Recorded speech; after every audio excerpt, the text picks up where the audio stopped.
How Michelle Obama wrote Donald Trump out of the American narrative. In 2008, Michelle Obama's speech at the Democratic National Convention came amid a storm of criticism. Her comment that her husband's victories had left her proud of her country for the first time in my adult life still ricocheted around the press. Critics trotted out her undergraduate thesis on racism at Princeton as evidence of her radical beliefs. Rumors swirled that a mythical tape existed of her cursing Whitey, rumors that the Clintons, among others, believed. Her convention speech was meant to wipe that all away, to prove she loved America just as much as anybody else. What a difference 8 years makes. Monday night, to rapturous applause in Philadelphia, Obama cast herself and her husband as defenders of American values. In 2008, she had to fight to define herself as patriotic. Now she stood in the spotlight to sing the praises of American greatness. Donald Trump, she argued, is what she was once accused of being, an angry, divisive, unpatriotic outsider who doesn't understand America and doesn't deserve to lead it.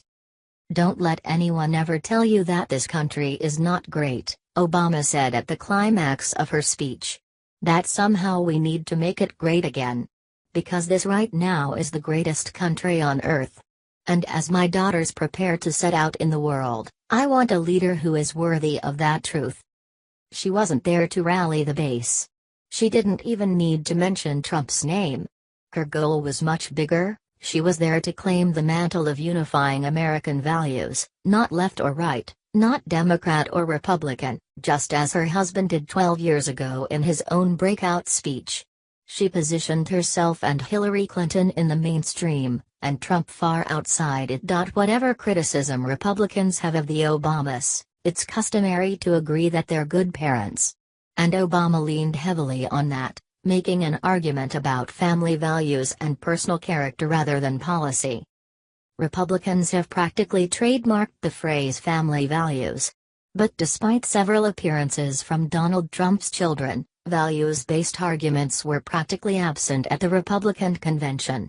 The speech that came closest, Melania Trump's, included several paragraphs lifted from Michelle Obama's 2008 speech, showing how successful Obama's attempt to portray herself as an everyday American turned out to be. In Philadelphia, Obama stepped into that gap.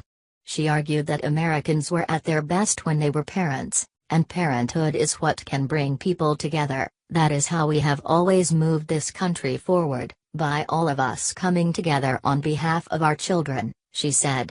Volunteering to coach the team, teach the Sunday school class. Her speech was full of the images of children's eyes, whether it was Malia and Sasha pressed up against the window on the way to their first day of school in Washington, or the little black boy who looked up at my husband, his eyes wide with hope, before he touched the president's hair. In this election, and every election, it is about who will have the power to shape our children for the next 4 or 8 years of their lives, Obama said. The core of her argument: do you want your kids taking lessons from Donald Trump for the next 4 years?